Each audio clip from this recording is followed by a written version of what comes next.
చెప్పింది.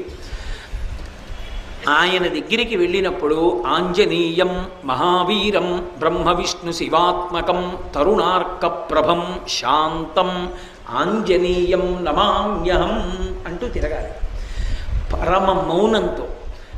ఆ శ్లోకం ఒక్కటి చదువుకుంటూ గర్భిణి స్త్రీ ఎలా తిరుగుతుందో అలా తిరగాలి.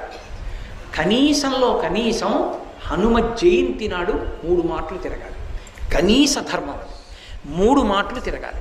3 మాటలు తిరిగేటప్పుడు ప్రతిసారి తిరిగి వచ్చి ఒక చోట ఆగి శ్లోకం చెప్పి మళ్ళీ తిరగాలి ప్రదక్షిణంగా. అలా 3 మాటలు తిరిగితే, అందుకే నేను మీతో పరమ సత్యం చెప్తున్నానని జ్ఞాపకం పెట్టుకోండి. ఎంత ఉద్వేగభరితమైన పరిస్థితుల్లో, ఎంత కష్టంలో ఉండనివ్వండి, హనుమత్ ప్రదక్షిణాలు చేస్తే మనస్సుకి శాంతి కలుగుతుంది.